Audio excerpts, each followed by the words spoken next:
Thank you for the invitation. My name is René Georg Vasicek, and my family comes from southern Moravia, from villages outside of Brno. My mother is from a village called Rebešovice, and my father is from a village called Rajec.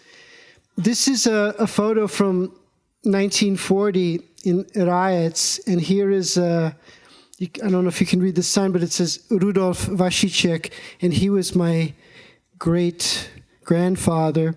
And to call it an obchod is maybe too much. It's something smaller, like a haberdashery or a bodega.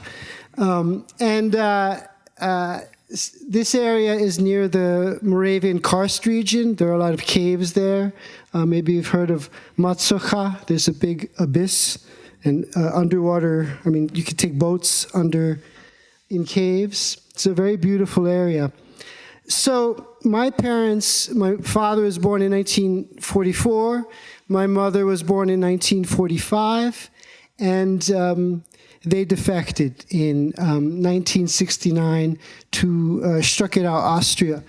And that's me as an infant. It's my aunt holding me, and that's my mother. And my mother was pregnant when they defected, and there was serious thought of going back to Czechoslovakia.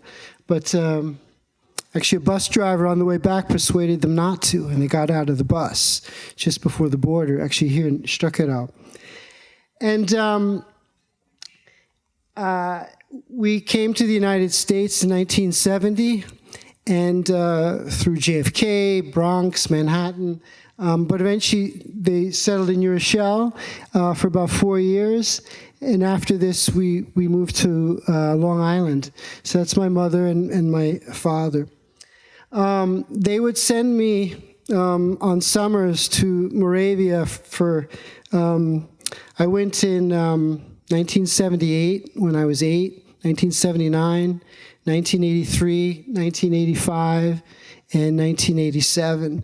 And so here I'm age 15, and I have to laugh when I look at this picture because I have a 16-year-old son, and I can't quite imagine him doing this. Different times, different world. So that's 1987. My father was a machinist, and he started a machine shop, and I spent a lot of time working there. And it plays a big role in what I kind of would start to write about. I'm interested in machines, and as a metaphor. I mean, physically, but as a, political machine, humans as machines or robots. So here I'm 16, and then I went back to Moravia in '87. I was 17. And after this, I go to, this is like just before I start college. And something major happened when I was in college, when I was a junior, 1989, to quote the Czech writer Joachim Topol, time exploded and everything changed. And I should say about this time, when I would go to Czechoslovakia, it was such a separate, compartmentalized part of my life. Like there was that, and then there was America, and no one there spoke English, and it was just a completely different experience. And it was actually really difficult to even try to translate to my friends what I was doing those summers, that existence. So that was '87. And time explodes in '89, and after college, I decided I needed to go, well, actually, this is one more thing in Moravia, '87. They did this weird thing called tramping, right? So we do these tramping trips in southern Moravia. So I went to Prague. I went to Prague after college. I felt like I needed more schooling. And so I did a lot of smoking, drinking, thinking. This is actually a pretty well-known political scientist, Božek Hnízdo. He was one of my teachers there, and sadly he passed away. I just learned in April. But I actually think he's asking me, I remember that night, and he's like, what is, René, what is your thesis going to be? I'm like, I had no idea what I was going to do, what I was going to study. This is also Prague, 91. I stayed in 91, 92. I started doing writing, even in college, but more and more seriously, I guess, whatever that means. I wanted to read a passage from my book. It's called The Defectors, and it begins, I, Agent Zygmunt Herbati, write this report for the STB because a report must be written. Everything you read here is top secret. The proletariat of the Republic, unfortunately, will never get to read my words, and that kills me. But we all must make sacrifices for socialism.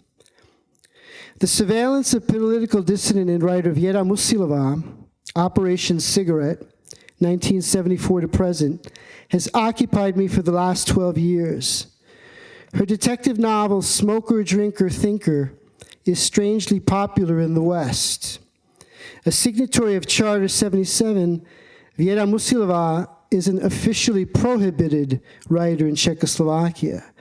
Nevertheless, it is easier to get a samizdat edition of Smoker, Drinker, Thinker from a hashish-eating hooligan in the underground than it is to get a roll of toilet paper at the grocery store.